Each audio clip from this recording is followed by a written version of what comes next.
हाँ तो second lecture है, इसमें हम ये सब पढ़ेंगे, लिटरल्स वगैरह, डिफरेंट टाइप ऑफ लिटरल्स जो भी होते हैं पाइथन के।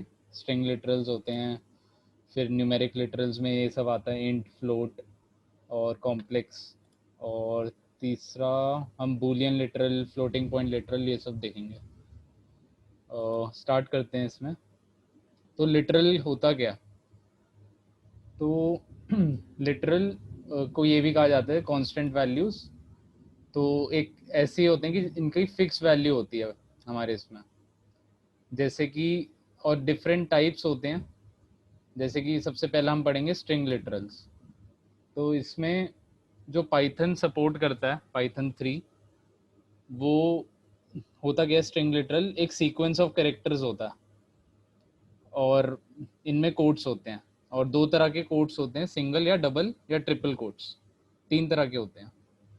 तो ये एग्जांपल है स्ट्रिंग लिटरल का। और तो ये है क्या, कांस्टेंट वैल्यूज हैं, ए बी सी, ये सब, लेकिन अलग अलग तरह की, डिपेंडिंग ऑन कोड्स कौन से हैं। तो ये तीनों स्ट्रिंग लिटरल्स हैं। और इसके बाद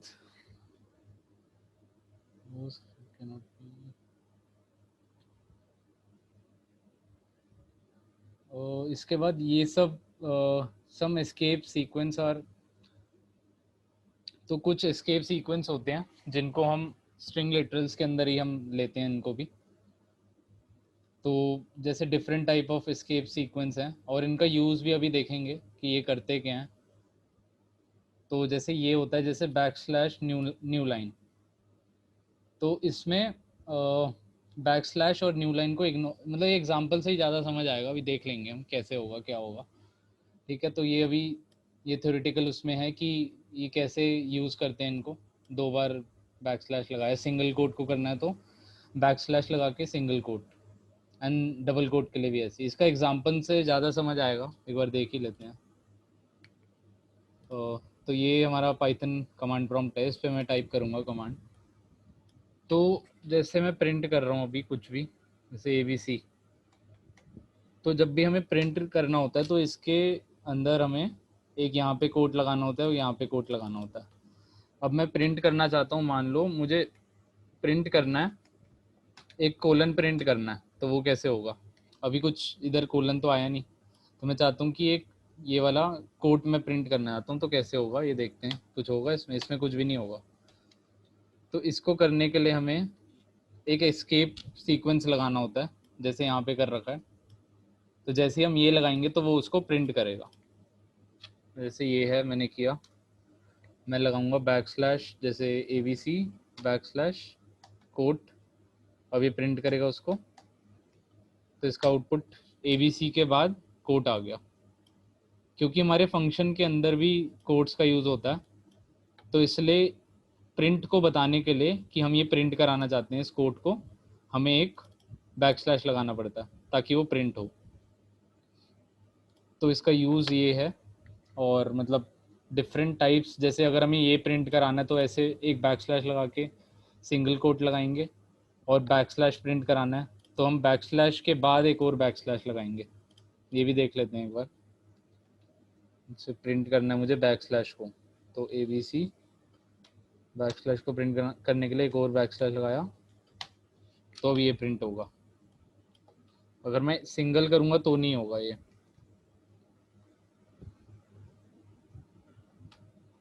तो शायद नहीं होगा, ये देखो इसमें एरर आ जाएगा, EOL एंड ऑफ लाइन। क्योंकि इसका कुछ मीनिंगफुल वो होता है हमारे पाइथन में, तो सिर्फ अगर हमें इसको प्रिंट कराना है तो एक एस्केप सीक्वेंस हमें लगाना पड़ेगा, ये रूल होता है। तो ये डिफरेंट टाइप्स ऑफ वो दे रखे हैं हमें कि क्या क्या एस्केप सीक्वेंस यूज़ होते हैं पाइथन में। तो ये सारा एक बार मैंने ट्राई करके दिखा दिया, मतलब सब कर सकते हैं ऐसे, सिंगल कोट, डबल कोट, और देख लेते हैं बाकी और क्या दिया इसमें। ये सब ज़्यादा यूज़ नहीं होगा, स्काई बेल और ये सब। जो जो यूज़ होगा वो मैं एक बार दिखाता हूँ। ये वाला काफ़ी यूज़ होता है, बैक स्लैश एन, ये वाला दिखाता हूँ एक बार। जैसे मुझे प्रिंट करना है और ABC बैक स्लैश एन, इसका मतलब होता है न्यू लाइन में आ जाएगा। एक बार देख लेते हैं ट्राई करके।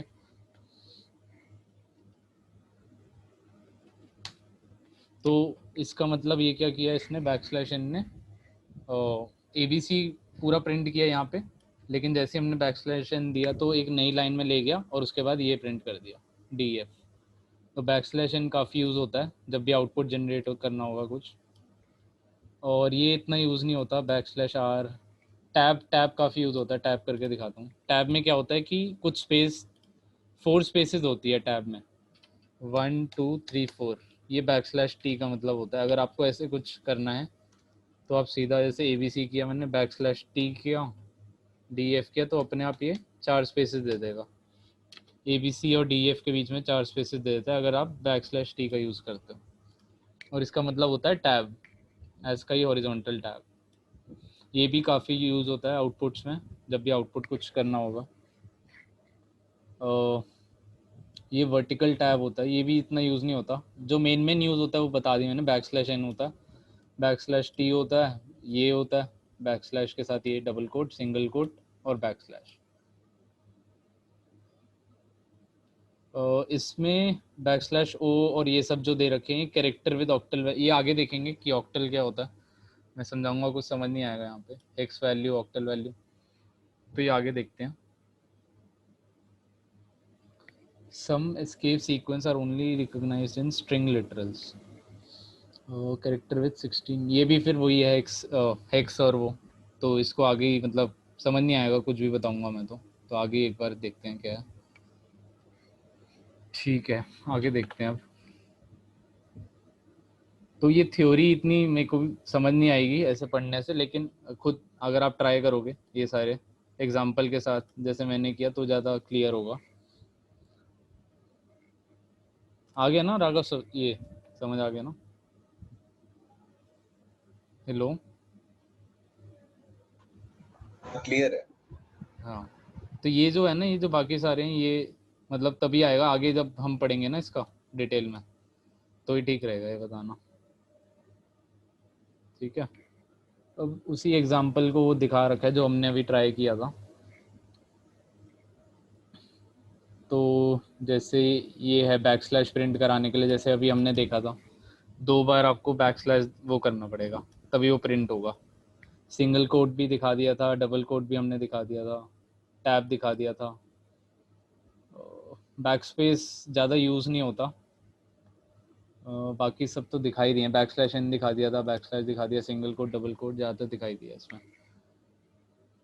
इनके आउटपुट भी दे रखे हैं यहाँ पे, जैसे यहाँ पे लाइन 1 क्या कर रखा है, line 1 line 2 line 3 backslash and new line are ignored. अच्छा, इसमें क्या हुआ है, जो पहला वाला थोड़ा सा ट्रिकी है। इसमें क्या होता है, इसको इग्नोर कर दिया जाता है। जैसे इसमें हो रखा है लाइन 1 लाइन 2 लाइन 3, इसका आउटपुट है सेम सेम वैसे ही आ गया, लाइन 1 लाइन 2 लाइन 3, तो उसको इग्नोर कर देते हैं अगर ऐसा कुछ होता है। तो ये ट्रिकी है, मतलब यूज़ नहीं होता बट एग्जाम्पल थोड़ा सा ट्रिकी है, मतलब कुछ इग्नोर कर दिया जाता है इसे, तभी इसका आउटपुट, अगर आप, मैं एक बार करके दिखा देता हूँ ये वाला। जैसे ये कर रखा है लाइन 1 बैकस्लैश, फिर एंटर कर रखा है लाइन 2 लाइन 3। हाँ, तो इसमें इसका मतलब ये होता है कि इग्नोर कर दिया इसको, जो भी चीज़ आई इग्नोर कर दिया, वैसे के वैसे लिख दिया जैसा होना चाहिए। थोड़ा सा ट्रिकी है, मतलब यूज़ इसका होगा नहीं ज़्यादा आगे जाके, लेकिन अभी के लिए मतलब आएगा भी नहीं शायद ये एग्ज़ाम में, लेकिन फिर भी पता होना चाहिए, ट्रिकी है थोड़ा। बाकी ये सब यूज़ होता है, बैकस्लैश इन काफ़ी होगा, बैकस्लैश होगा, सिंगल कोट्स के लिए होगा, डबल कोट्स के लिए होगा, टैब होगा काफ़ी ज़्यादा, बैक स्पेस भी इतना नहीं होता। बैक स्पेस का यूज़ भी कुछ ढंग से मतलब इन्होंने भी नहीं बता रखा यहाँ पे, इसका ही बैक स्पेस, और यूज़ भी होता नहीं ज़्यादा। अगर इसका आउटपुट देखोगे तो ऐसा कुछ आता है, कुछ डॉट सी आ जाती है, तो इसका यूज़ ढंग से मुझे भी नहीं पता, और मतलब यूज़ भी आगे जाके इतना होता नहीं है, जो जो होता है वो कवर हो गए ऑलमोस्ट। ठीक है, आगे देखते हैं। स्ट्रिंग टाइप्स इन पाइथन, तो स्ट्रिंग टाइप्स जो होते हैं पाइथन में कौन से होते हैं, एक तो होता है सिंगल लाइन, जो कि बेसिक स्ट्रिंग भी कहते हैं जिन्हें हम। और इनको दो तरीके से करते हैं, या तो हम एक सिंगल कोट को यूज़ करते हैं, उसके अंदर इनक्लोज कर देते हैं स्ट्रिंग को, या फिर डबल कोट्स को यूज़ करते हैं। तो ये सिंगल लाइन स्ट्रिंग्स होती हैं। और सिंगल लाइन इसलिए क्योंकि ये टर्मिनेट इन वन लाइन, एक ही लाइन के अंदर पूरी स्ट्रिंग आ जाती है इसमें, इसलिए इनको सिंगल लाइन ना, मतलब जो इनकी वो है वर्डिंग से ही इसका वो है डेफिनेशन पूरी कि सिंगल लाइन क्या होता है। एग्जाम्पल दे रखा है हमने, काफ़ी एग्जाम्पल ले भी रखे हैं, दिखाई देता हूँ मैं क्लियर करने के लिए कि क्या है। तो हमने एक स्ट्रिंग बनाई इक्वल टू,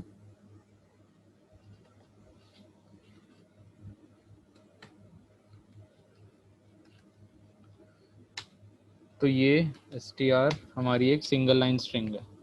दो तरीके से, एक तो डबल कोट से बना सकते हो और एक सिंगल कोट से बन सकती है। इसका आउटपुट क्या आना चाहिए बताइए एक बार। ये मैंने पहले इसको ये असाइन कर दिया, फिर ये रीअसाइन करके ये कर दिया। अब इसके अंदर क्या वैल्यू होनी चाहिए बताऊंगे, इसके भी जो सबसे क्वेश्चन लेटेस्ट आते हैं। असाइन किया, हाँ जो सबसे लेटेस्ट वैल्यू असाइन किया। हाँ ठीक है, ये क्वेश्चन आते हैं इसके भी आउटपुट के, रीअसाइन हो गया यहाँ पे, तो ये लेटेस्ट जो भी आएगा वो इसका वैल्यू आ जाएगी यहाँ पे। ठीक है, तो सिंगल लाइन तो आसान है, यूज़ करते आए हैं अभी तक, जितनी भी मतलब पहले क्लास हुई है उसमें भी किया ही था। जो डिफरेंट है जो हमें पढ़ना है उसमें मल्टी लाइन है। तो मल्टी लाइन ये होता है कि अगर हम कुछ ऐसा सेव करना चाहते हैं अपनी वेरिएबल में जो कि मल्टीपल लाइंस के क्रॉस स्प्रेड हो रहा है, मतलब मल्टीपल लाइंस में जिसकी वैल्यू है, और उसको हम एक ही स्ट्रिंग में स्टोर करना चाहते हैं, तो इसका मतलब ये कि जो स्ट्रिंग के अंदर जो वैल्यू चल रही है, जैसे कि ये है, तो मल्टीपल लाइंस में आ रही है वो स्ट्रिंग, लेकिन हम सेव कर रहे हैं एक ही स्ट्रिंग में, एक वन सिंगल स्ट्रिंग में, और वैल्यू है दो तीन लाइंस के अंदर। इससे ज़्यादा क्लियर होगा, जैसे ये एक दो, ये तीन चार लाइन के अंदर आ रही है स्ट्रिंग, लेकिन स्टोर हो रही है खाली एक str में। तो यही यहाँ पे लिखा हुआ है, अगर हम कुछ ऐसा सेव करना चाह रहे हैं जो मल्टीपल लाइन के क्रॉस स्प्रेड है एक ही वेरिएबल में, तो हम इसको ऐसे कर सकते हैं। और इसके दो तरीके होते हैं करने के। एक तो ये होता है कि str है जैसे, तो एक मैंने हेलो डाला, इसके बाद मैंने एक बैक स्लैश कर दिया, और फिर मैंने वर्ल्ड डाल दिया। शायद इसका यहाँ पे शायद यूज़ भी हो रहा था बैक स्लैश वाला, शायद ये भी जो हम कर रहे थे ना, ये भी मल्टी लाइन की तरह ही था, क्योंकि इसमें भी हम यही कर रहे थे, एक लाइन लिखी, उसके बाद बैक स्लैश डाला, फिर लाइन 2 लिखी, एक बैक स्लैश डाल दिया, फिर लाइन 3 लिख दी। तो सेम वही चीज़ है, बस एक वेरिएबल के अंदर हम स्टोर करा रहे हैं इसमें। दिखा देता हूँ कि क्या कैसे हो रहा है ये प्रोग्राम में। जैसे ये हमने किया str equal to hello back slash, फिर एंटर किया, फिर किया वर्ल्ड, कोई भी डाल दिया मैंने, और ये किया बंद, ये होगी। इसका आउटपुट देखते हैं। तो जो हम यहाँ कर रहे थे कहीं ना कहीं सेम मिलता जुलता ही है जो हम यहाँ कर रहे हैं, बस यहाँ पे हम क्या कर रहे हैं, एक वेरिएबल के अंदर उसको असाइन कर रहे हैं इस चीज़ को। सेम वही चीज़ हो रही है जो यहाँ किया था, यहाँ पे प्रिंट कर दिया था उसे, और यहाँ पे हमने क्या किया, एक वेरिएबल के अंदर str के अंदर हमने उसको डाल दिया। तो उसको हमें उसकी वैल्यू चाहिए हो तो हम str करके उसको देख सकते हैं। तो मल्टीपल लाइन में इसका टेक्स्ट था, लेकिन हमने एक ही वेरिएबल में सेव कर दिया, तो इससे इसको मल्टी लाइन स्ट्रिंग कहते हैं। तो ये एक तरीका होता है इसको सेव करने का, मल्टी लाइन स्ट्रिंग को। दूसरा तरीका होता है जिसमें हम ट्रिपल कोटेशन मार्क्स का यूज़ करते हैं। तो एक तरीका ये हो गया जो हमने देखा, जिसमें हम इसको यूज़ करते हैं बैक स्लैश को, और दूसरा तरीका है जिसमें हम ट्रिपल कोटेशन मार्क्स का यूज़ करते हैं। ठीक है, और इसमें हमें बैक स्लैश की ज़रूरत नहीं होती। तो एक बार इसको भी देख लेते हैं एग्जाम्पल। तो जैसे मैंने ये किया str इक्वल टू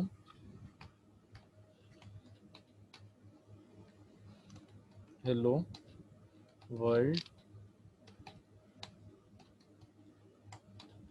2 3, अब हम str करेंगे तो एक ही उसमें आ गया इसका आउटपुट। तो इसमें भी वही किया हमने, सेम चीज़ करी, लेकिन हमने क्या किया, ट्रिपल कोट्स का यूज़ किया। और इसमें हमें बैक स्लैश का यूज़ नहीं करना पड़ा, खाली हम ट्रिपल कोट्स लगाएंगे, जहाँ से शुरू करनी है स्ट्रिंग को और जहाँ पे ख़त्म करनी है वहाँ पे हम ट्रिपल कोट से बंद कर देंगे। और उसको फेच करने के लिए उस वेरिएबल को मैंने फेच कर लिया और उसने उसकी वैल्यू दे दी हेलो वर्ल्ड हेयर। और इसमें बीच बीच में बैक स्लैश एन भी लग गया। बैक स्लैश एन मतलब अभी हमने देखा था जब हम प्रिंट करते हैं तो बैक स्लैश एन का ये यूज़ होता है कि वो एक नेक्स्ट लाइन में ले जाता है। अगर हम इसको प्रिंट करेंगे प्रिंट एस टी आर, तो देखते हैं क्या आएगा। तो वही किया इसने, बैक स्लैश एन का यूज़ किया था, हर उसके बाद वो एक न्यू लाइन में ले जाता है। हेलो किया, फिर न्यू लाइन, फिर वर्ल्ड वर्ल्ड किया, फिर यहाँ पे बैक स्लैश एन लगा तो इस लाइन में ले गया, और फिर हेयर, हेयर के बाद कोई कुछ नहीं लगा तो कुछ नहीं होगा, ख़त्म हो जाएगी यहाँ पे स्ट्रिंग। तो दोनों के आउटपुट भी अलग हैं, इसके दोनों के तरीका अलग है। ये काफ़ी एग्जाम में आता है, मल्टी लाइन, सिंगल लाइन तो आसान ही था, कुछ नहीं था इसमें, मल्टी लाइन आता है एग्जाम में, तो ये अच्छे से पढ़ना है। तो इसमें दो तरीके होते हैं, रिपीट कर देता हूँ। एक होता है कि इसका यूज़ करो और एंड में तुम बैक स्लैश लगाते जाओ और फिर लिखते रहो, और फिर कंप्लीट जहाँ पे हो तो वहाँ पे बंद कर दो। इसका आउटपुट क्या आया, कुछ भी बैक स्लैश एन नहीं आया, यहाँ पे नॉर्मल हेलो वर्ल्ड आ गया। तो अगर तुम इस वाले को एक बार फिर से दिखाता हूँ कि अगर हम प्रिंट करेंगे तो भी क्या आएगा, थोड़ा मतलब इसका आउटपुट हमने देखा कि अगर हमने प्रिंट किया तो अलग अलग लाइन में आया। इसमें देखते हैं कि क्या होगा। मेरे हिसाब से नहीं आना चाहिए अलग लाइन में, क्योंकि बैक स्लैश एन नहीं आया उसमें। देख लेते हैं फिर भी। हेलो किया, बैक स्लैश किया, वर्ल्ड किया, तो एस टी आर देखा मैंने क्या है, S T R hello world है। एक बार प्रिंट भी कर देते हैं इस एस टी आर को।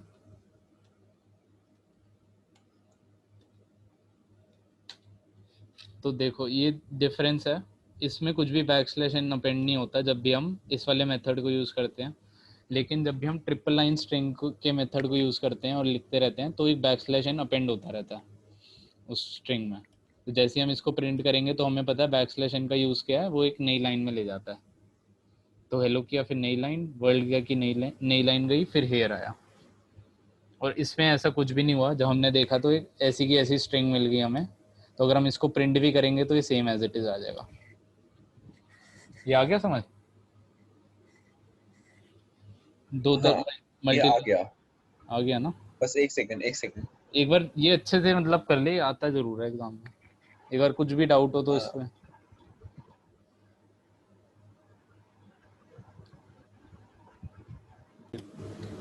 हाँ तो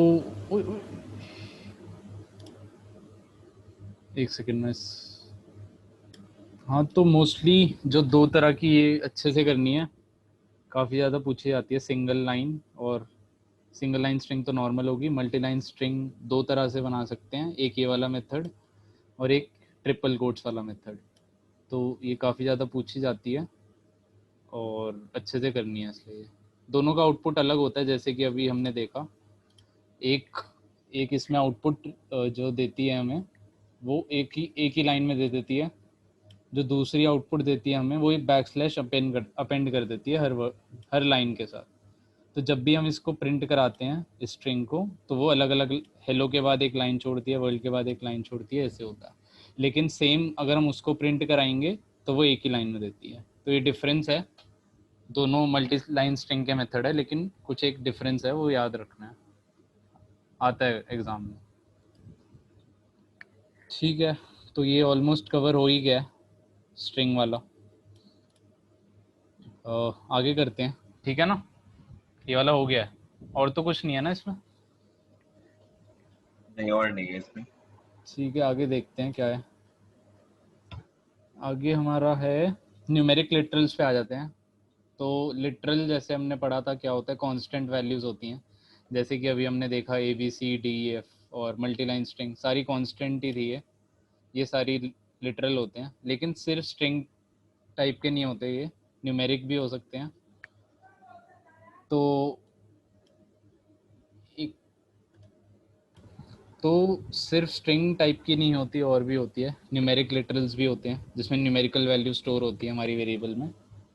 ठीक है, तो डिफरेंट टाइप्स हो गए, और तीन तरह के हैं यहाँ यहाँ पे जैसे इंट हो गया, इंटीजर हो गया, इंट्स भी कहते हैं इन्हें। तो इंटीजर वही होते हैं जो हमारी मैथ्स में हम यूज़ करते हैं, वही कंप्यूटर में होता है, पॉजिटिव और negative whole number with no decimal point. तो सेम वही है जो है, बस कंप्यूटर साइंस इसका भी यूज़ है कंप्यूटर साइंस में। और फ्लोट भी पता ही होगा, फ्लोट होता है इसमें डेसिमल वैल्यू होता है, इंटीजर में कोई डेसिमल पॉइंट नहीं होता, फ्लोट में डेसिमल पॉइंट भी होता है। और जैसे कि मैथ्स में होता है real number and are written with a decimal point, same है जैसे मैथ्स में होता है, कुछ ज़्यादा है नहीं इसमें। कॉम्प्लेक्स नंबर भी पढ़ोगे तुम 11th मेरे ख्याल 12th में कभी ना कभी तो पढ़ोगे, ए प्लस बी जे की फॉर्म में होता है।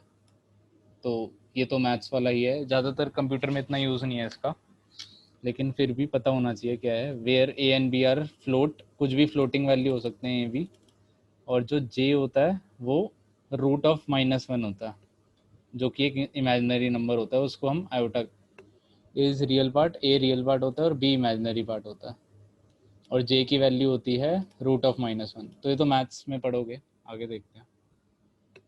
इंटीजर लिटरल, इंटीजर लिटरल वही होता है मैथ्स वाला, without are whole number without any fractional part, मतलब कि इसमें डेसिमल पॉइंट कुछ भी नहीं होता। और इसमें दो हैव बीन स्पेसिफाइड, तो इंटीजर कांस्टेंट मस्ट हैव, तो इसमें रूल्स बता रखे हैं ऑफ राइटिंग इंटीजर कांस्टेंट।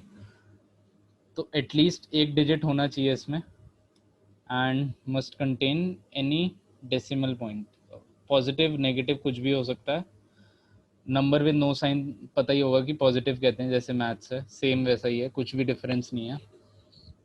और कॉमास, कॉमास नहीं होते इसमें, commas can not appear in integer constant. तो जो मैथ्स में है वही है, कुछ है नहीं ऐसे अलग से, जो अलग से होगा उसको अच्छे से देखेंगे। डेसिमल इंटीजर लिटरल्स, तो डेसिमल इंटीजर लिटरल होता क्या है कंप्यूटर साइंस के उसमें, मैथ्स में नहीं होगा ये जो तुम पढ़ोगे, ये सब नहीं होगा मैथ्स में, तो ये अच्छे से पढ़ना पड़ेगा। तो डेसिमल इंटीजर लिटरल वो होते हैं, सीक्वेंस ऑफ डिजिट होता है, is taken to be a decimal unless it, तो जीरो से, तो डेसिमल इंटीजर लिटरल वही होता है, सीक्वेंस ऑफ डिजिट्स होता है, और मतलब ज़ीरो से नहीं स्टार्ट होना चाहिए, इसका मतलब ये है, वाइट बोर्ड पे समझाता हूँ मैं। जैसे टू, मतलब जैसे ये एक डेसिमल इंटीजर लिटरल हो सकता है 2345, अगर कुछ भी चीज़ ज़ीरो से स्टार्ट हो रही है जैसे 06, तो ये डेसिमल इंटीजर लिटरल नहीं होगा, यही इसमें लिखा है। सीक्वेंस ऑफ डिजिट होता है, तो ये हमारा सीक्वेंस ऑफ डिजिट था, लेकिन ये ज़ीरो से स्टार्ट नहीं हो रहा था, तो ये डेसिमल इंटीजर लिटरल है। और ये डेसिमल इंटीजर लिटरल इसलिए नहीं है क्योंकि ये भी सीक्वेंस ऑफ डिजिट है, मान लो ये भी है, लेकिन ये ज़ीरो से स्टार्ट हो रहा है, तो ये डेसिमल इंटीजर लिटरल नहीं होगा एज पर दी डेफिनेशन, ये लिखा है इसमें। और इसमें अगर कोई भी साइन नहीं है तो पॉजिटिव अपने आप हम लेके चलते हैं, 2 3 4 5 8 9, और माइनस अगर हमें लगाना है तो माइनस स्पेसिफाई कर देते हैं कि ये नेगेटिव वैल्यू है, ठीक है। इसके बाद हम देखते हैं ऑक्टल इंटीजर लिटरल, ये बहुत ही डिफरेंट है और ये तुम्हारे सबके लिए ही न्यू होगा, तो इस पर थोड़ा टाइम देते हैं। इसको पहले मैं इरेज कर देता हूँ।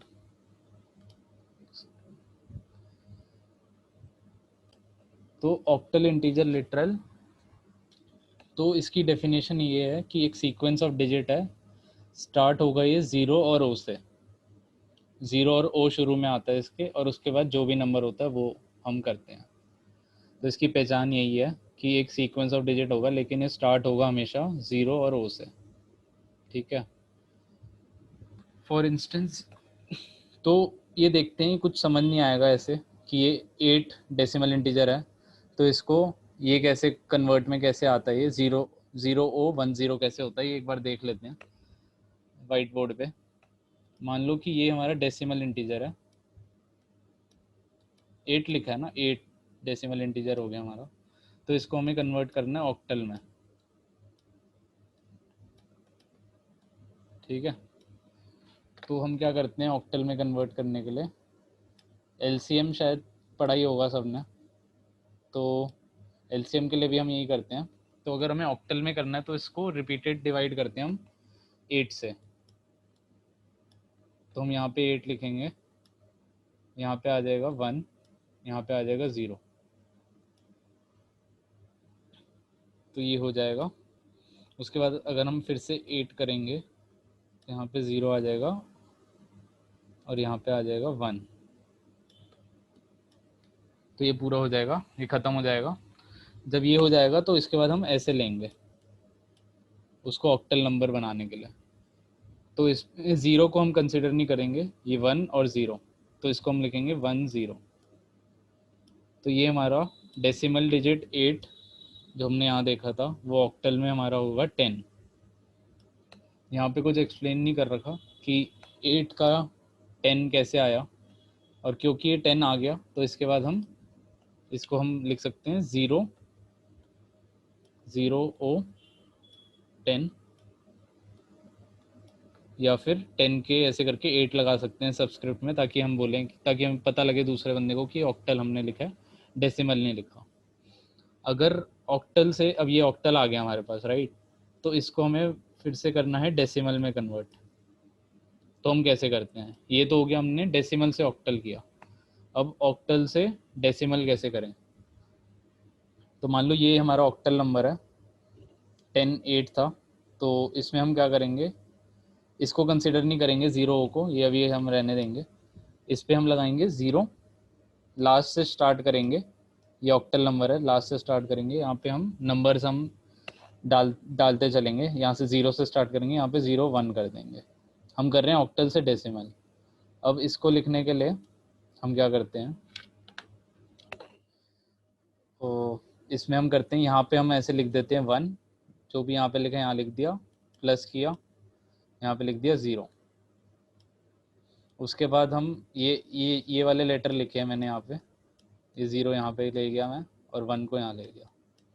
फिर मल्टीप्लाई करते हैं 8 की पावर 1 से, और यहाँ पे मल्टीप्लाई करते हैं 8 की पावर 0 से। तो ये हमारा आ जाता है डेसिमल नंबर। ये तो होगा ही 0, तो इसको हम रहने देंगे। ये हमारा क्या आ जाएगा 8। तो ये हमारा आ गया डेसिमल नंबर। जहाँ से हमने स्टार्ट किया था वहीं पे हम वापस आ गए। तो हमने डेसिमल से ऑक्टल देखा और ऑक्टल से वापस डेसिमल देखा। तो डेसिमल से ऑक्टल को करने के लिए हम रिपीटेड डिवाइड करते हैं 8 से, और फिर हम नीचे से चलते हैं उसको बनाने के लिए। ये हमारा ऑक्टल नंबर आया। अब ऑक्टल को वापस डेसिमल में करने के लिए हम इस नंबर को लेते हैं और यहाँ लिख देते हैं, और 0 1 पीछे से लेके शुरू करते हैं और नंबरिंग स्टार्ट कर देते हैं 0 1 2। और फिर इसमें क्या करते हैं, 1 को यहाँ ले आया, 0 को मैं यहाँ ले आया और मल्टीप्लाई किया। क्योंकि ऑक्टल है तो 8 लाएंगे हम। 8 की पावर यहाँ पे 1 थी तो यहाँ 1 कर दी, 8 की पावर यहाँ 0 थी तो यहाँ 0 कर दी, और इसको ऐड कर देंगे बीच में प्लस साइन, तो इसकी वैल्यू आ जाएगी हमारे पास 8। सही है। तो ये काफ़ी ज़्यादा पूछा जाता है, डेसिमल से कैसे ऑक्टल में करते हैं, ऑक्टल को वापस डेसिमल से कैसे करते हैं। तो ये अच्छे से एक बार ढंग से कर लेना, बहुत ज़्यादा पूछा जाएगा ये। तो जैसे हमारे पास 12 है और ये हमें दे रखा है डेसिमल में, ये हमारे पास डेसिमल नंबर है, इसको हमें ऑक्टल में करना है। सेकंड एग्जांपल है ताकि क्लियर हो जाए अच्छे से। ये हमें ओ में लाना है, तो हम क्या करेंगे, 12 लिखेंगे यहाँ पे। हमें पता है कि क्या करना होता है, डेसिमल को ऑक्टल में करने में रिपीटेडली डिवाइड करना होता है 8 से। तो हम यहाँ पे 8 लिख देंगे, यहाँ पे आ जाएगा हमारे पास 1, यहाँ पे रिमाइंडर लिखते हैं, यहाँ पे हमारा क्वेश्चन आ जाता है। यहाँ पे 1 आ गया, यहाँ रिमाइंडर क्या बचेगा 4, तो यहाँ पे 4 लिख दिया। फिर से 8 से करेंगे तो हमारे पास यहाँ पे बचेगा 0, क्वेश्चन 0 होगा जब भी 8 को 1 से करेंगे, और रिमाइंडर आ जाएगा 1। फिर हम पीछे चलेंगे और जो नंबर मिलेगा हम लिख देंगे। तो ये हमारे पास आ गया 0 1 4। तो हमने लिख दिया यहाँ पे 12, जो डेसिमल में है वो ऑक्टल में क्या होगा 14। और अगर हमें इस ऑक्टल को चेंज करना होगा 14 को वापस डेसिमल में, तो हम कैसे करेंगे, अभी जो जैसे मैंने बताया, यहाँ पे हम 0 लगा देंगे, यहाँ पे 1 लगा देंगे और फिर हम स्टार्ट करेंगे 1 + 4 इंटू जो भी नंबर थे मैं यहाँ ले गया 1 और 4 को मैं यहाँ ले गया। उसके बाद 8 की पावर लगानी स्टार्ट करी, यहाँ पे 1 आ जाएगा और यहाँ पे 8 की पावर 0 आ जाएगी। तो यहाँ पे हमें क्या मिलेगा, यहाँ पे 8 आ जाएगा, इसका प्लस साइन, यहाँ पे आ जाएगा 4 क्योंकि 8 की पावर 0 होती है 1। तो 4 इंटू 1 1 4 4 इंटू 1 4, तो ये आ जाएगा 12। तो हम वापस आ गए यहाँ पे। तो हमने 12 डेसिमल से शुरू किया था, ये कन्वर्ट होके 14 आया जो कि ऑक्टल में आया। वापस इसको कन्वर्ट करना हुआ डेसिमल से, तो हमने ये वाले मेथड को यूज़ किया और हमें वापस आ गए 12 पे जो कि डेसिमल है। ठीक है एकदम। Okay. तो इसको हम पढ़ क्यों रहे हैं, मतलब इसका यूज़ क्या है कि हमें पढ़ा क्यों रहे हैं कंप्यूटर साइंस में, इसका कोई बताता भी नहीं है, पता नहीं तुम्हें बताया होगा कि नहीं। तो जो कंप्यूटर होता है वो अंडरस्टैंड नहीं करता डेसिमल नंबर्स को, तो इस वजह से कंप्यूटर को अलग अलग टाइप के नंबर फॉर्मेट्स लाए थे ये। कंप्यूटर डेसिमल नहीं समझ पाता तो ऑक्टल पे गए, ऑक्टल के बाद हेक्साडेसिमल पे गए। अभी देखते हैं हेक्साडेसिमल क्या है। तो कंप्यूटर जो हमारा होता है वो तो स्मार्ट होता नहीं, वो ह्यूमन है नहीं, वो कैसे समझेगा कौन सा नंबर क्या है। तो उसके अंदर ऑपरेशंस होते हैं, ये सारे कन्वर्जन्स होती हैं ताकि हमारा कंप्यूटर समझ सके कि ये नंबर है क्या, ये नंबर क्या कहता है। तो इसलिए हम ये पढ़ रहे हैं, वरना मतलब कोर्स में होता क्यों, होता ही नहीं वरना। तो अगर मतलब इसका यूज़ यही है ताकि कंप्यूटर समझ सके। ह्यूमन को तो हर चीज़ समझ आती है लेकिन कंप्यूटर डेसिमल नहीं समझ पाता, इसलिए उसको ऑक्टल में हमें कन्वर्ट करते हैं नंबर को जो कि वो समझ पाता है। और एक रूल ये होता है, जैसे ऑक्टल है तो इसमें 0 से 7 आते हैं हमेशा। जैसे अभी हमने ये वाला एग्जांपल देखा, जैसे हमने देखा ये डेसिमल था, ये 12, तो इसमें कभी भी 8 से ऊपर नहीं आएगा क्योंकि हम 8 से ही डिवाइड कर रहे हैं। इसका लॉजिक ये है, कभी भी 8 नहीं आएगा यहाँ पे क्योंकि हम 8 से डिवाइड कर रहे हैं, तो 8 तो आ ही नहीं सकता वैसे भी। इसका लॉजिक ये है।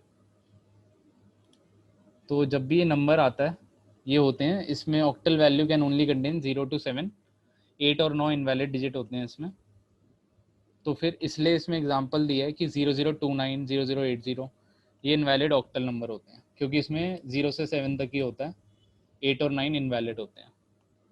हर नंबर सिस्टम में यही होता है। डेसिमल में होता है 0 to 9 होता है और 10 नहीं आता कभी किसी डिजिट में। 0 to 9 होता है, 10 कोई डिजिट नहीं होता। डेस का मतलब 10 होता है, ऑक्टल का मतलब 8 होता है। एक बार ये भी दिखाता हूँ डेस, एक सेकंड रिफ्रेश। तो डेस जो होता है इसमें बेस होता है 10, जो डिजिट होते हैं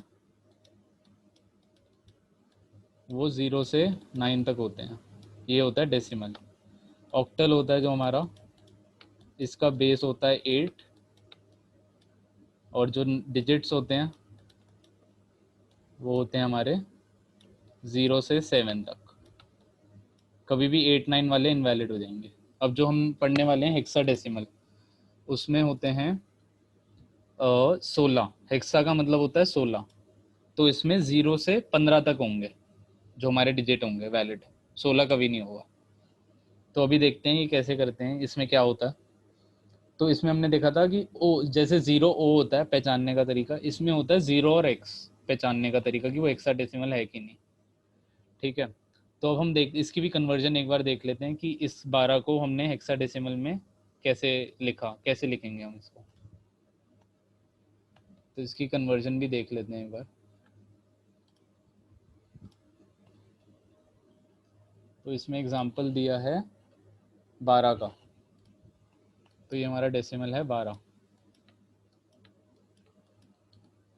ये डेसिमल है, इसको हमें हेक्साडेसिमल में बनाना है। तो ये कैसे करेंगे, तो हम 12 को लिखेंगे यहाँ पे, और एक सेकेंड पहले इसमें पहले वो समझाता हूँ कि डिजिट्स क्या क्या होते हैं इसमें, इससे पहले, क्योंकि 16 है ना इसमें, मैं एक बार ढंग से बताया था। तो जैसे ये हेक्साडेसिमल है,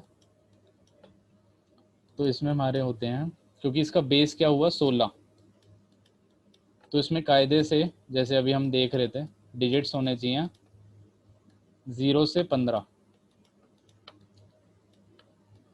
लेकिन कंप्यूटर इसको आइडेंटिफाई कैसे करेगा आप, मतलब सबके लिए ये मतलब कोई बताता नहीं है कोई भी क्लास में, लेकिन जैसे ये कंप्यूटर है 10 11, अब कंप्यूटर के पास तो इतना दिमाग है नहीं, वो इस 10 को और भी क्या सोच सकता है, मतलब वो इसको ऐसे ब्रेक करके सोच सकता है कि ये है 1 और 0, तो और इस 11 को वो सोच सकता है क्या है 1 और 1, क्योंकि उसका तो दिमाग नहीं है, वो तो रीड करेगा यहाँ से, वो 1 और 1 भी सोच सकता है, 11 भी सोच सकता है, कुछ भी सोच सकता है। तो इस वजह से जो हेक्साडेसिमल है उसमें पहले 0 to 9 होते हैं, तो इसको तो आइडेंटिफाई कर सकता है हमारा कंप्यूटर 0 to 9 है, लेकिन 10 को वो आइडेंटिफाई नहीं कर पाता, क्योंकि इसमें ब्रेक करके वो 1 और 0 भी सोच सकता है, उसके बाद दिमाग नहीं है। तो इसलिए कंप्यूटर लैंग्वेज में 10 को हम रिप्लेस कर देते हैं ए से, 11 को कर देते हैं बी से, सिमिलरली 12 को करते हैं सी से, और 13 को करते हैं डी से,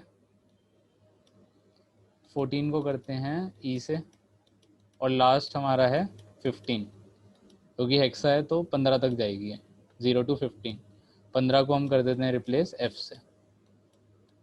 तो इसके अंदर ये 0 to 9 हो गए, और ये हमारे लेटर हो गए 0 to 9, और इसके बाद आते हैं ए टू एफ, तो ये कंप्लीट हमारा हेक्साडेसिमल हो गया। इसका लॉजिक यही है, क्यों हमने 10 को ए लिखा, क्योंकि कंप्यूटर का दिमाग नहीं है, वो 1 और 0 भी इसको इंटरप्रेट कर सकता है, 11 के बाद 11 को भी ब्रेक करके वो 1 और 1 सोच सकता है, इसलिए हमने उसका काम आसान करने के लिए 10 को बता दिया कंप्यूटर को ये 10 नहीं है, ए अगर ए आया तो उसका मतलब 10 है, बी आया तो 11 है, सी आया तो 12 है, डी आया तो 13 है, ई आया तो 14 है, एफ आया तो 15 है। तो ऐसे इंटरप्रेट करेगा हमारा कंप्यूटर। अब एक कन्वर्जन कर लेते हैं लास्ट हेक्साडेसिमल की, फाइनल हो जाएगा फिर। तो ये समझ आ गया होगा कि 16 इसमें बेस होता है, और 0 to 15 नंबर्स यूज़ होते हैं, और 10 से शुरू होते हुए उसकी रिप्लेसमेंट कर दी हमने एक ए से, बी से, सी से, डी से और एफ से। अभी एक कन्वर्जन कर लेते हैं इसके बाद। तो जैसे इसमें दे रखा है 12 का कन्वर्जन करना है हमें हेक्साडेसिमल में, तो ये मैंने 12 लिख दिया। तो जैसे उसमें कर रहे थे हम 12 को डेसिमल करना है हेक्सा में, तो 16 से डिवाइड करते रहेंगे। तो अगर हम इसको देखेंगे 16 से 0 से जाएगा, और यहाँ पे लिख देंगे हम एज इट इज़ 12 आ जाएगा रिमाइंडर, क्योंकि 1 भी नहीं कर सकते इसमें। तो 12 को अभी हमने देखा था, 12 को हम क्या लिखते हैं, क्योंकि कंप्यूटर समझ नहीं पाता, वो ना समझ है। तो 12 की रिप्लेसमेंट ए होता है हमारा 10, तो बी हो गया 11, तो सी हो गया 12, तो 12 की रिप्लेसमेंट मिल गई सी से। तो अगर इसको हमने कन्वर्ट करके लिखा तो क्या आया 0 12, पर 12 हम लिखते नहीं कभी कंप्यूटर लैंग्वेज में, इसको हम लिखेंगे 0 सी। तो 0 की तो कुछ होता ही नहीं, तो ये सिर्फ केवल रह जाएगा सी, इसकी वैल्यू हो जाएगी सी। अगर हम देखेंगे इसको तो 0x लिखा हुआ है जो उसकी पहचान है, तो सी तो एज इट इज़ रहेगा 0x इसलिए क्योंकि उसकी पहचान होती है, तो 0x सी हमारा हेक्साडेसिमल में हो जाएगा, करेक्ट। और अगर हमें इसको वापस कन्वर्ट करना है हेक्साडेसिमल में सी को, तो हमें पता है कि इसके आगे हमें 0 की पावर लगानी है, और फिर मल्टीप्लाई करेंगे 12, क्योंकि सी हमें पता है क्या होता है 12 होता है, 12 इंटू 16 की पावर 0, और ये आ जाएगा हमारा वापस 12 डेसिमल में। यही कर रखा है यहाँ पे, कुछ भी एक्सप्लेन नहीं कर रखा टेक्स्ट बुक में, तो ये सब एक्सप्लेनेशन है इसकी। यही लिख रखा है decimal 12 can be written as 0x, लेकिन बताया नहीं कि कैसे करते हैं, तो ये सब बता दिया मैंने। Can be written as 12 decimal, तो इसमें 12 की कन्वर्जन कर दी हर में डेसिमल में, ऑक्टल में और हेक्साडेसिमल में, सारा मैंने बता दिया कैसे हो रहा है। तो ये भी बता दिया कि 0 से 9 होते हैं और लेटर होते हैं ए से एफ, तो ये सब नहीं होंगे क्योंकि के तो है ही नहीं ए से एफ के बीच में, तो ये सब इनवैलिड हेक्साडेसिमल होते हैं। तो ये कंप्लीट हो गया, मतलब अच्छे से अब मैंने कर दिया। इसमें एग्जांपल दे रखे हैं एक दो, वही बता ही देता हूँ क्या है।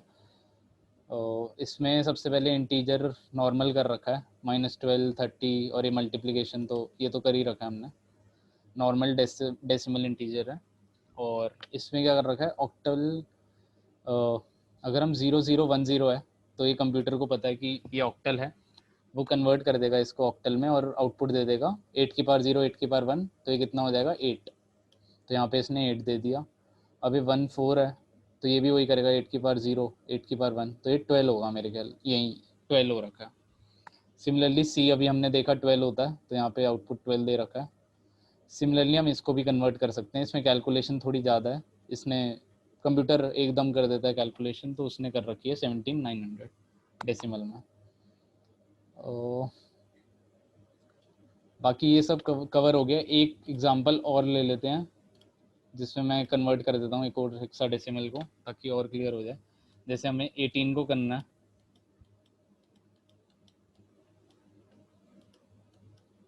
हेक्साडेसिमल से, डेसिमल से हेक्साडेसिमल में, ये डेसिमल है तो कुछ नहीं करना, 18 लिखेंगे, 16 से करते रहेंगे, यहाँ पे 1 आ जाएगा, यहाँ पे 2 आ जाएगा, फिर 16 से करेंगे, कुछ भी नहीं बचेगा, 0 आ जाएगा, 1 आ जाएगा। तो ये हमारे पास क्या बचा, 1 सेकेंड, 0 आ जाएगा, 1 आ जाएगा, 2 16 0, ठीक है। तो ये हमारे पास बचा 12,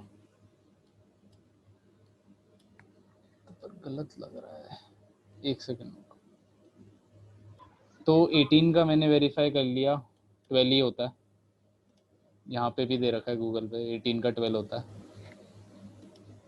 हाँ, तो लास्ट में ये देख रहे थे कि 12 और 18 जो था डेसिमल से हेक्साडेसिमल, उसकी कन्वर्जन में क्या डिफरेंस है, क्या मतलब कैसे वो डिफरेंट है दोनों नंबर्स। तो एक बार देखते हैं, इसको कन्वर्ट करके देखते हैं दोनों को। तो ये 12 है,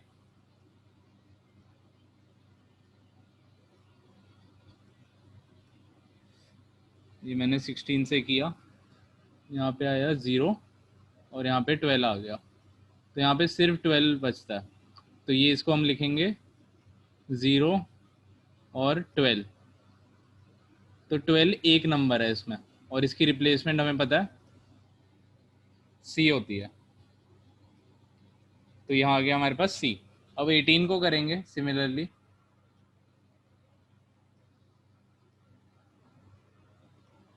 सिक्सटीन से करेंगे फिर से, यहाँ पे आएगा 1 और यहाँ बचेगा 2, फिर से 16 से करेंगे तो यहाँ पे बचेगा 0 और यहाँ बचेगा 1। तो इसको लेंगे जब हम, तो ये होगा 0 0 1 और 2, इसमें 1 अलग है 2 अलग है, तो ये डिफरेंस है, इसमें 1 और 2 है, इसमें 12 एक साथ है। 12 का रिप्लेसमेंट सी, इसमें 1 और 2 है, तो इसका हेक्साडेसिमल होगा 12, जो कि है 1 और 2 अलग अलग पढ़ेंगे जैसे हम। तो ये डिफरेंस है दोनों के बीच में। अगर इसको वापस हमें करना है तो यहाँ पे 0 लगा के हम इसको वापस डेसिमल में कन्वर्ट कर सकते हैं, जो कि ये हो जाएगा 12, और इसको करेंगे तो यहाँ पे 0 लगेगा और यहाँ पे 1 लगेगा, तो ये हो जाएगा 2 1 इंटू 16 की पावर 1 प्लस 2 इंटू 16 की पावर 0, तो ये हो जाएगा हमारा 18। तो ये डिफरेंस है इन दोनों में, आगे समझ।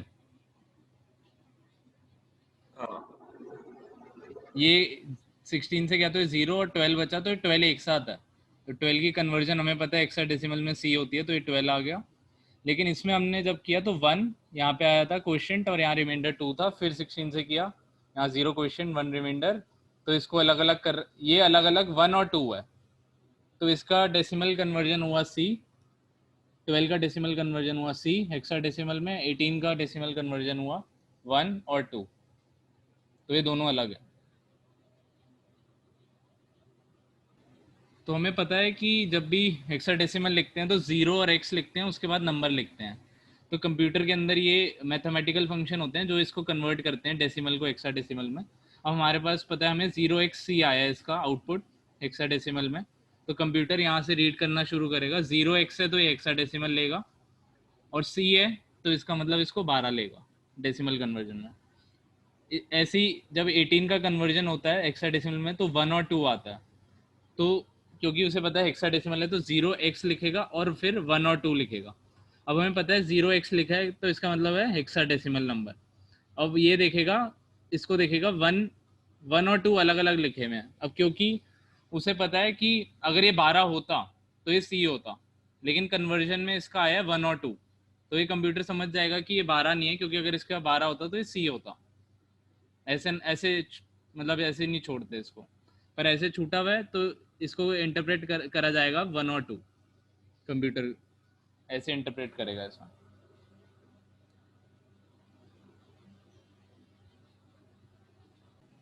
तो जैसा कि अभी देखा कि लिटरल होते क्या है, कांस्टेंट वैल्यू ही होती है जिनकी कुछ फिक्स वैल्यूज होती हैं। तो बहुत सारे टाइप्स ऑफ लिटरल हमने पढ़ लिए। अब आगे देखते हैं, इसमें है फ्लोटिंग पॉइंट लिटरल। तो इनको रियल लिटरल भी कहा जाता है।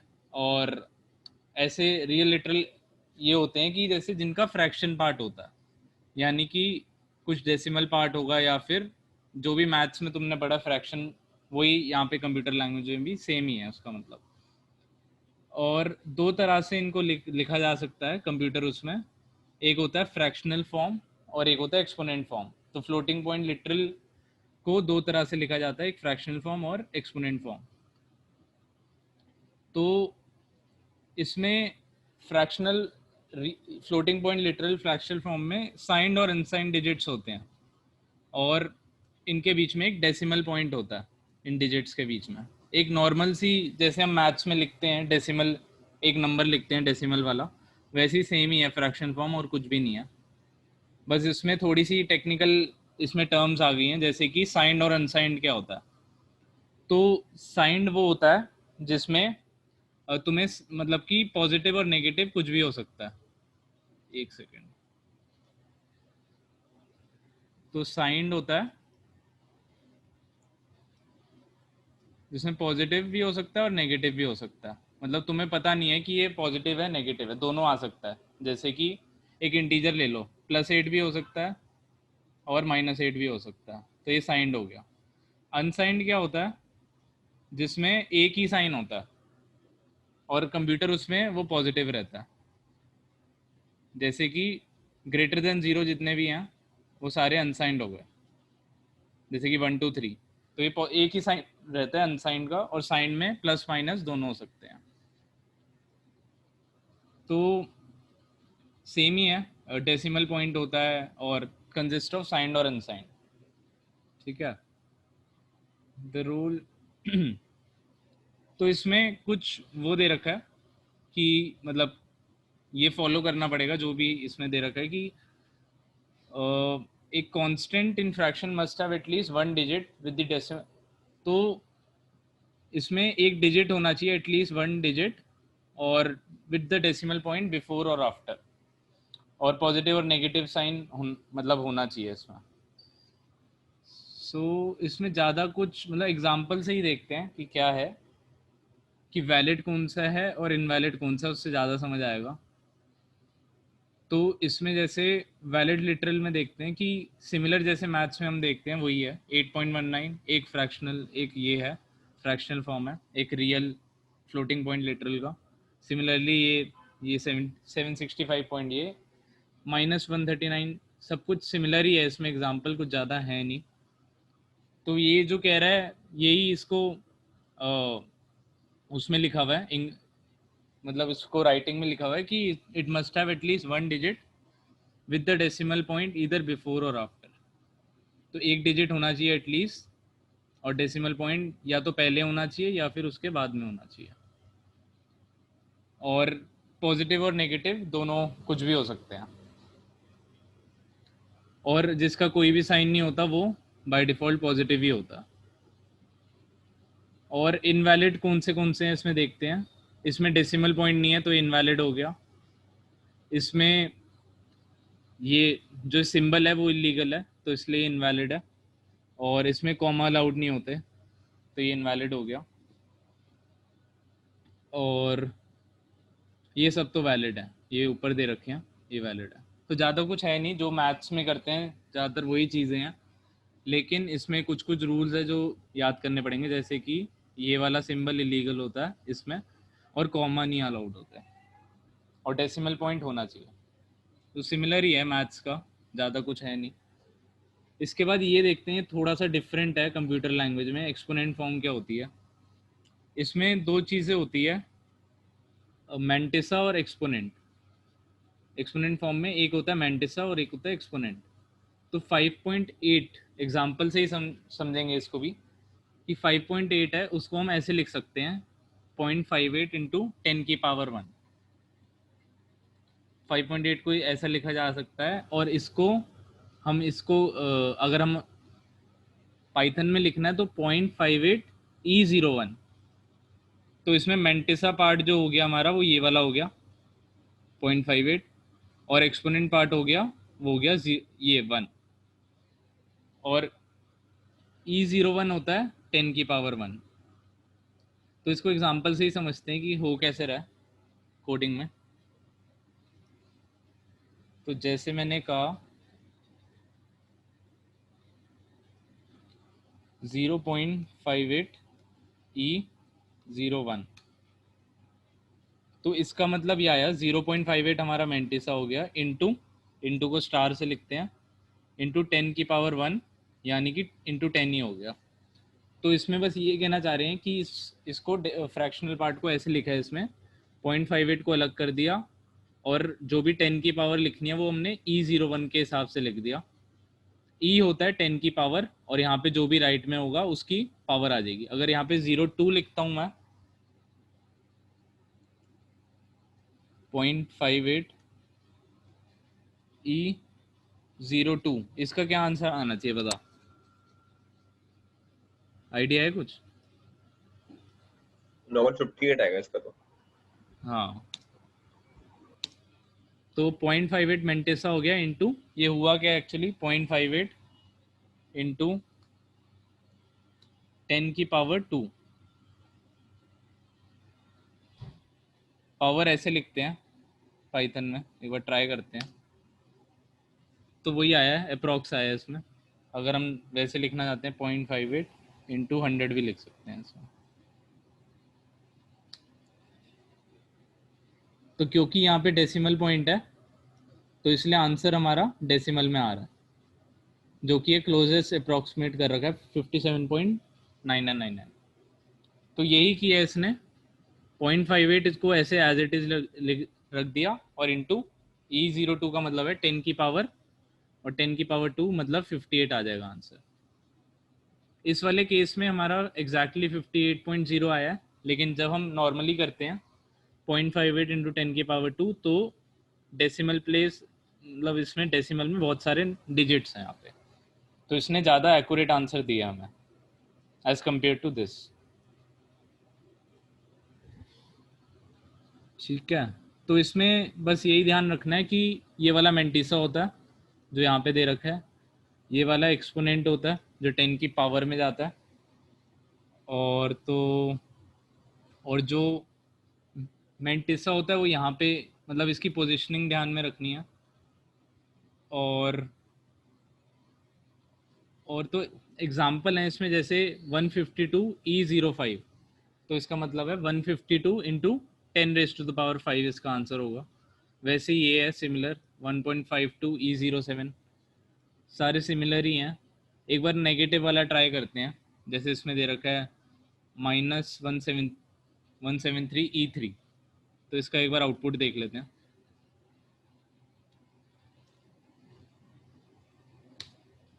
तो आउटपुट कुछ सेम ही आया है, इसका मतलब है -173 इंटू 10⁻3।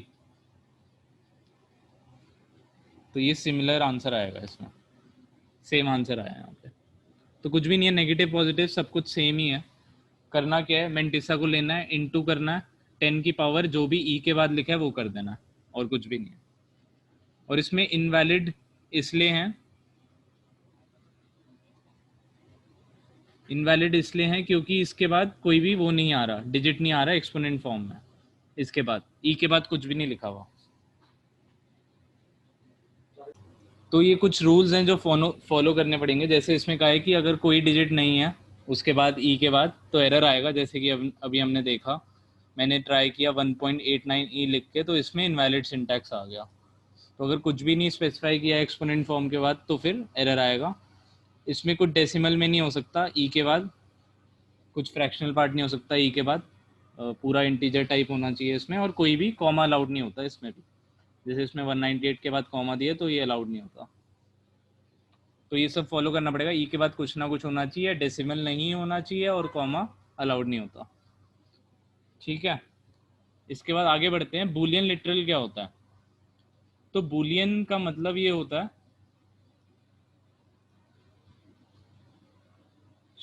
तो बूलियन ये होता है कि जैसे तुम्हारा हेड और टेल होता है कि मतलब दो ही आउटपुट आ सकते हैं, तो इसको कंप्यूटर लैंग्वेज में कहते हैं बूलियन।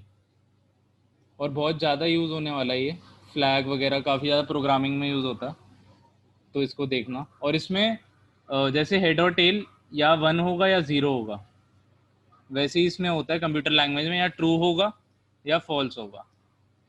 या तो वो सही है, ट्रू को कहते हैं हम 1, फॉल्स को कहते हैं हम 0। तो ये बूलियन लिटरल के बारे में कह रहे हैं, one of the two Boolean value. और इसमें होता है ट्रू होता है बूलियन ट्रू, फॉल्स होता है बूलियन फॉल्स। तो इसमें दो ही वैल्यू हो सकती हैं, ट्रू या फॉल्स। और इसका प्रोग्रामिंग में बहुत ज़्यादा यूज़ होगा। अभी तो कुछ ऐसे है नहीं, लेकिन आगे देखेंगे। स्पेशल लिटरल जो है नन, तो ये स्पेशल लिटरल होता है। None literal is use to indicate कि कोई भी उसमें वैल्यू नहीं है, हमारे वेरिएबल में कुछ भी वैल्यू नहीं है, तो उसको हम नन से स्पेसिफाई कर सकते हैं। तो it is also use to indicate end of list. तो जब अभी लिस्ट पढ़ेंगे तब इसको ज़्यादा समझ आएगी। तो जैसे लिस्ट होती है हमारी, ये हमारी एक लिस्ट होती है, एक सीक्वेंस ऑफ नंबर्स, ये हमारी लिस्ट होती है। तो इसकी एंड ऑफ लिस्ट को नन से डिनोट करते हैं, क्योंकि उसमें कुछ भी वैल्यू नहीं होती। ये हमारी लिस्ट होगी 1 2 3, एंड में कुछ भी नहीं है तो उसमें नन आता है, इसमें ये कह रखा है। तो अब ये कह रहे होगे कि इसका यूज़ क्या है। अगर कुछ भी there is no useful information, मतलब कि अगर इसमें ऐसा लिखा है नन वैल्यू की कोई भी यूज़फुल इन्फॉर्मेशन नहीं है, कुछ भी नहीं है, तो इसका यूज़ क्या है फिर प्रोग्रामिंग में? तो इसका ये होता है कि जैसे जब प्रोग्रामिंग करोगे तुम, तो ये समझ आएगा कि इसका यूज़ क्या है। और इसका यूज़ एक छोटा सा मैं बताता हूँ कि जैसे हमारा प्रोग्राम है, एक वैल्यू है, इसकी वैल्यू मान लो कि पहले कुछ भी नहीं है, पहले वो नन है उसकी वैल्यू, लेकिन बाद में ऐसा हो सकता है कुछ कंडीशन के हिसाब से उसकी वैल्यू मॉडिफाई हो सकती है, x इक्वल टू 4। तो जिसकी वैल्यू पहले कुछ भी नहीं थी उसकी वैल्यू अब 4 है। तो कंडीशंस ऐसी आ सकती है हमारी प्रोग्राम में जिससे कि बाद में उसकी वैल्यू अपडेट हो सकती है, मॉडिफाई हो सकती है, और उसको हम यूज़ कर सकते हैं अपने आगे प्रोसीडिंग, मतलब आगे के लिए उसका यूज़ किया जा सकता है। तो जैसे जैसे प्रोग्रामिंग करोगे वैसे वैसे समझ आएगी कि चीज़ें क्या हैं, बूलियन क्या क्या यूज़ होगा इसका आगे चल के, इसका क्या यूज़ होगा। अभी तो एक बेसिक में ही है कि मतलब ये पता होना चाहिए और डेफिनेशन पता होनी चाहिए क्या है। यूज़ तो आगे देख ही लेंगे जैसे जैसे प्रोग्रामिंग करेंगे थोड़ी बहुत। तो इसका जैसे रियल लाइफ एग्जांपल में क्या यूज़ होगा ये देखते हैं कि इसमें जैसे पहले x के अंदर नन था, तो मैंने x देखा तो इसमें कुछ भी नहीं है अभी, लेकिन आगे जाके मैंने एक इफ़ स्टेटमेंट लिख दी कि इफ़ 2 इज़ ग्रेटर देन 0, ये 2 ग्रेटर देन 0 हमेशा ट्रू होगी, तो इसके अंदर चले जाएगा इस लूप के अंदर, और इसकी x की वैल्यू वो अपडेट कर देगा 4। फिर हम x की वैल्यू देखेंगे तो 4 आ जाएगी। तो इस एग्जांपल में ये था कि शुरू में x की वैल्यू नन है, लेकिन बाद में कंडीशन के हिसाब से कोई ट्रू हुआ और उसके हिसाब से हमने x की वैल्यू अपडेट कर दी, और उसको हम देख सकते हैं जो कि 4 है। और रियल वर्ल्ड में इसका ज़्यादा यूज़ आएगा समझ, लेकिन अभी इतना कुछ लॉजिक सेंस बना नहीं रहा कि क्यों कर रहे हैं क्या कर रहे हैं। लेकिन जब रियल वर्ल्ड का कोई एग्जांपल होगा, जब कुछ रियल मतलब कोई रियल प्रॉब्लम होगी, उसमें ज़्यादा यूज़ होगा इस चीज़ का। तो इसमें सिर्फ आउटपुट ही दे रखे हैं सारे प्रोग्राम के जो भी हैं, इसमें सबसे पहले रियल लिटरल देखा फ्रैक्शन फॉर्म में, तो ये सारे आउटपुट हैं इक्विवेलेंट टू वैसा ही आएगा जैसा लिख रखा है, कुछ भी अलग नहीं आएगा मेरे हिसाब से, कुछ भी अलग नहीं है। उसके बाद एक्सपोनेंट फॉर्म हमने देख लिए थे एक दो एग्जांपल, वही हो रखा है 152 इंटू 10⁵, 10 इंटू 10⁵2, तो वही इसके आउटपुट आएंगे 152 इंटू 10⁵, 10 इंटू 10⁵2, और वैसे ही 25 इंटू 10⁻⁻4, तो ये 10⁻⁻4 क्या होता है हमेशा डिवाइड बाय 25 डिवाइड बाय 10⁻4 हो जाएगा, तो इसका आंसर आ जाएगा 0.0025। ये हो गया। इसके बाद बुलियन लिटरल में हमने देखा एक एग्जांपल जिसमें 2 > 0 ट्रू है, तो इसका आंसर क्या आएगा, ये फॉल्स होगा क्योंकि 3 बड़ा नहीं होता 9 से, 9 बड़ा होता है, तो ये फॉल्स आएगा इसका आंसर, और 19 बड़ा होता है 10 से, तो इसका आएगा ट्रू, तो यही आएगा, फॉल्स आएगा पहले फिर ट्रू आएगा, तो इसका आंसर यहाँ पे आ गया। और इसके बाद ए बी सी, ए में 19 डाला, बी में आस्था डाला, सी में नन डाला, तो इसके बाद इसको देख लिया कि स्पेशल लिटरल नन, उसकी वैल्यू देख ली 19 आस्था नन, तो वही कर रखा है, और ये सब हमने कवर कर लिया इसमें एग्जाम्पल में। इसके बाद तो एक छोटा सा प्रोग्राम लिखते हैं, इसमें हम क्या कर रहे हैं कि लेंथ और ब्रेड्थ ले रहे हैं रेक्टेंगल की, और इसमें फिर उसकी एरिया निकाल रहे हैं हम, और ये लेंथ और ब्रेड्थ हम यूज़र से ले रहे हैं, जो भी यूज़र होगा वो डालेगा लेंथ और ब्रेड्थ, और हम उसकी एरिया निकाल के देंगे। तो इसको सीधा कोड करते हैं, कैसे कोड होगा इसका। तो सबसे पहले मैं लेंथ लेता हूँ,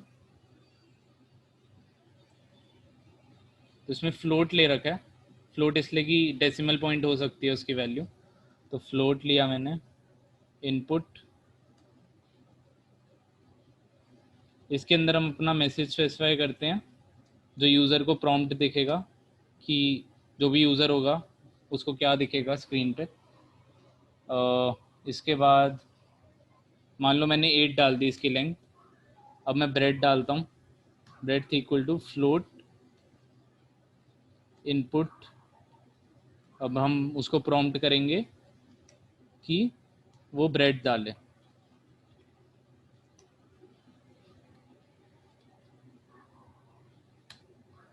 अब इसमें हम डेसिमल पॉइंट डाल सकते हैं क्योंकि मैंने यहाँ पे फ्लोट दे रखा है, तो इसमें मैं डालता हूँ 7.5। तो अब मेरे पास एल आ गई 8 और मेरे पास ब्रेड्थ आ गई 7.5। तो अब हमें पता है कि एरिया ऑफ रेक्टेंगल का फॉर्मूला क्या होता है, लेंथ इनटू ब्रेड्थ, तो अब हम कर देंगे प्रिंट एल इंटू बी, ये इसका आउटपुट आ जाएगा। तो मैंने स्टेप वाइज किया है सारा, लेकिन एक प्रोग्राम में भी कर सकते हैं इसको। प्रोग्राम में ऐसे डेफ मेन लिखेंगे, ये शुरू करेंगे, इसका इंडेंट दिया मैंने, इसको एज इट इज़ डाल दिया यहाँ पे। उसके बाद मैंने बी का डाला, तुम सब आइडल में करना ये सब कमांड लाइन, क्योंकि मेरे पास उसमें पाइथन 3 है नहीं, मैं कमांड लाइन इसलिए यूज़ कर रहा हूँ। प्रिंट डाला और उसके बाद प्रिंट कर दिया मैंने एल इंटू बी। उसके बाद इसको, इस फंक्शन को एग्जीक्यूट करने के लिए हम क्या कॉल करते हैं, मेन। यहाँ पे हमने नाम दिया फंक्शन का मेन, और यहाँ पे हमने कॉल कर दिया, ये मैंने मेन कॉल किया यहाँ पे। तो इसने प्रॉम्प्ट किया अब मुझे लेंथ डालो, तो मैं कुछ भी डाल रहा हूँ 7.5, ब्रेड डालो तो मैं कुछ भी डाल रहा हूँ 6, तो 7.5 इंटू 6 करके इसने आउटपुट दे दिया 45.0।